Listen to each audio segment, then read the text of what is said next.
Si vous êtes nouveau sur la chaîne, n'oubliez pas de vous abonner et d'activer la cloche de notification. On commence. Depuis quelques mois, Benoît Saint-Denis cartonne à l'UFC et il n'hésite d'ailleurs pas à interpeller certains des plus gros noms du circuit. Lors d'une récente interview, l'ancien militaire a d'ailleurs adressé un message tout particulier au retraité Georges St-Pierre, qui évoluait comme lui à l'UFC pendant sa carrière.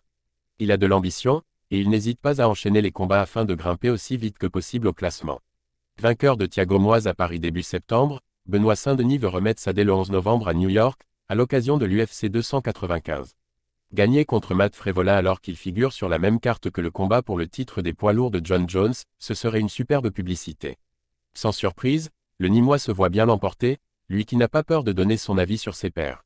Il y a quelques semaines, il avait carrément déclaré que le palmarès du légendaire Khabib Nurmagomedov était frauduleux, et avait également provoqué Charles Oliveira, ancien détenteur de la ceinture dans sa division des poids légers. Ancien membre des forces spéciales, le bonhomme n'a décidément peur de rien. GSP, adversaire de rêve pour Benoît Saint-Denis. Pas forcément un gros trash talker, BSD sait donc tacler les autres combattants à l'UFC.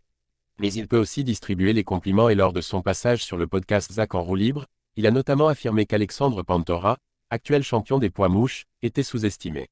Pour ce qui est de l'adversaire avec lequel il rêverait de croiser le fer, son choix s'est tout de suite porté sur Georges St-Pierre. Zach, l'adversaire que tu rêverais d'affronter, toute époque et toute catégorie confondue.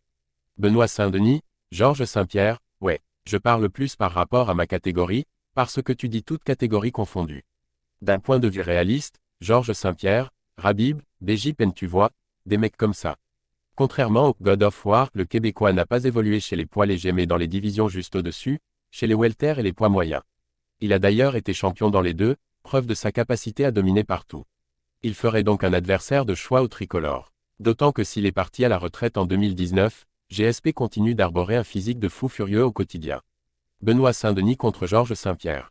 Voilà un combat auquel on n'aurait pas dit non, même s'il n'aura évidemment jamais lieu. À la place, le Français devra déjà se débarrasser de Matt Frevola à l'UFC 295, une victoire pouvant lui permettre de continuer sa belle ascension chez les poids légers.